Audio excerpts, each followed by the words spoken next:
কোন রাজনৈতিক দলের বাধা টিকিট দেওয়া যাবে না, এটি হারাম হয়ে যাবে বলে আশা করি সেই মর্মে আমাদের কার্যক্রম চলছে। এখন পর্যন্ত ৭১-এর মুক্তিযুদ্ধে যারা শহীদ হয়েছে ৩০ লক্ষ শহীদের সাথে বেইমানি করেছে, এখন পর্যন্ত মাপ চাই। আমার ব্যক্তিগত পক্ষ থেকে এবং আমি আমার আহ্বায়ক আহ্বান করি ৯০ আঘাতপ্রাপ্ত হয়েছে ছাত্রনেতা হিসেবে।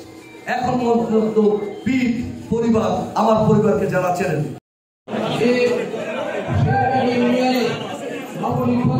আন্দোলন সংগ্রামকে করে শেখ হাসিনাকে দেশ থেকে তাড়াতে পেরেছি। আমরা বলেছি আমরা নিরপেক্ষ নির্বাচনের মধ্য দিয়ে সরকার, যদি জনগণ আমাদেরকে চায় তাহলে আমরা সরকার গঠন করব, না হলে নয়।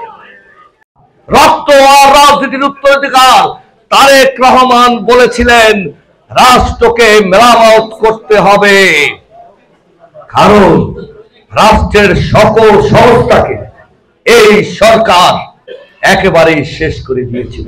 তারা আওয়ামী লীগের সরকার নির্বাচনী সংস্থা, রাষ্ট্রপতির সংস্থা, অন্যান্য সংস্থা, শিক্ষা ব্যবস্থা সবকিছু ধ্বংস করে দিয়ে বাংলাদেশকে তার পিতার মতো তলাবিহীন ঝুড়িতে পরিণত করেছিল, ঠিক কিনা?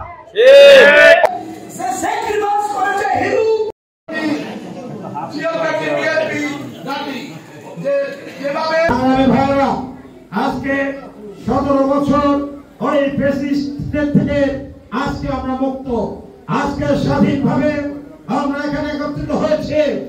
আজকে আমরা ১৭ বছর কথা বলতে পারি না, আজকে ১৭ বছর স্বাধীনভাবে চলাফেরা করতে পারি না।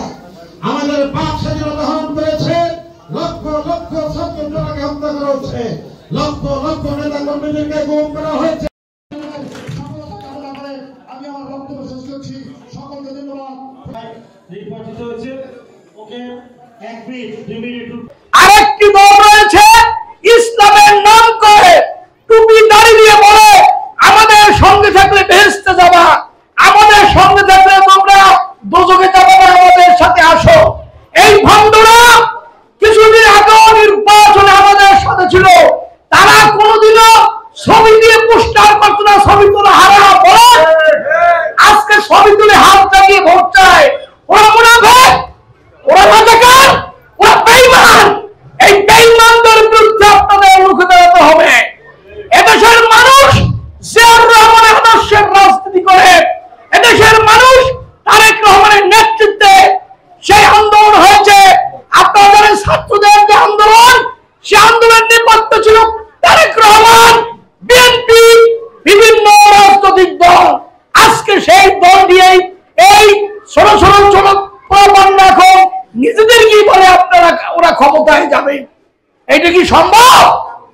এদেশে ক্ষমতায় যাওয়ার মধ্যে একটি দল বর্তমানে রয়েছে, সেটা হলো বাংলাদেশ জাতীয়তাবাদী দল। ধন্যবাদ জানাচ্ছি।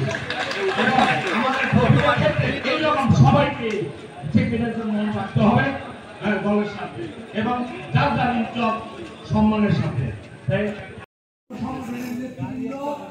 এই লোক থাকবে আমি না,